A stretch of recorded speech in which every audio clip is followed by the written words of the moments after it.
Welcome everybody, welcome to this restoration training event. So there are two reasons why we're here and why we're at this training event today. Firstly, our quality of restoration is very variable across Tarmac. We do some great restoration and we do some really quite poor restoration. So the aim behind this session is to help all of us lift that level of restoration across the board. Secondly, and probably most importantly, this is about you. This is about developing and training you as leaders and managers in our organisation. And this is something we haven't done for a very long time. So the aim today is to help upskill you as managers and leaders, as I say, but also to lift that level of restoration across Tarmac. So you'll know the CRH vision is to stand together to reinvent the way our world is built. But what does that mean in this context? Well, you'll know we produce building materials and building solutions for our customers, but restoration is a critical part of that. It's the legacy that we leave behind after we conduct our business. So why is that important? Well, it's important for the environment, for sustainability. It's important for our future, for gaining planning permission, for ensuring our neighbours think that we are caring for the environment and caring for the area in which they live. But I think it's probably most importantly for us as individuals, it's the legacy we leave behind. If there's one thing at the end of your career that you can look back on, it's the restoration of these sites. This is your legacy. This is our legacy. So what is good restoration? Well, good restoration is the way in which we conduct the activity. So that's cost efficient. It's no waste. We don't rehandle material several times. So we do it in a good way, in an efficient way. But most importantly, it's what we leave behind. So it's the quality of the final product. Is it fit for purpose? Does it achieve the plan or the scheme that we were originally intending? For me, it's about the communities that live in and around the area. Does it add something back to that community? And in particular, does it add something to the habitat for the environment and for future generations?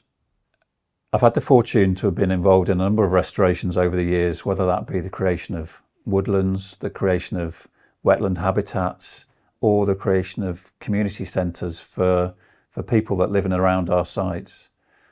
The thing for me though is this is something that I'm probably most proud of in my career. When I'm driving past these places with my wife and the kids in the car, I'm constantly pointing it out. They might be getting a bit bored of it now, but this is genuinely the thing that I'm most proud of over the last 20 odd years that I've worked in this industry. Now we've got great examples of this within Tarmac. We win awards for our restoration every year without fail. However, we have had a number of fails. So whether that's that the scheme is too expensive, too much waste, we've been double handling material throughout the job, we didn't have enough in our restoration provision at the end to pay for it. We have a number of instances like that.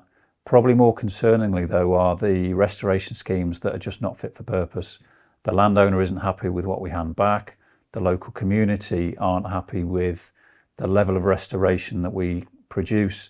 And that of course is our restoration reputation. The issue there is that we are leaving a poor legacy instead of a good legacy. The good news is it doesn't need to be like that. So with well-trained, well-supported managers and leaders, we can generate fantastic restoration, fit for purpose, cost efficient, no waste, exactly as we intended in the original plan. So the aim of the session today and the things that you should leave here in your mind as you finish up at the end of the session are four things. Firstly, what is good restoration? Secondly, what is poor restoration or restoration that isn't fit for purpose? Thirdly, what are the different types of restoration? So how can we do a better job than originally envisaged? And fourthly and finally, the financial governance around restoration. So how do we make sure that we do this in the most cost-effective way possible? Okay, that's it from me for the introduction.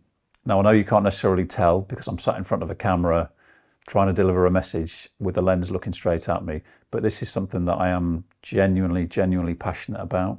I know when I get to the end of my career, and I'm getting towards the end of my career, I will look back on these restorations with pride because this is the legacy that I've had the opportunity to create.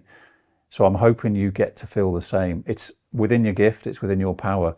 You can leave a legacy for the local communities and for the environment for hundreds, potentially thousands of years to come. I hope you enjoy the rest of the day. Get what you can out of it. Please contribute. Please take something away from it. And I look forward to seeing some of these restorations out on site. Thank you.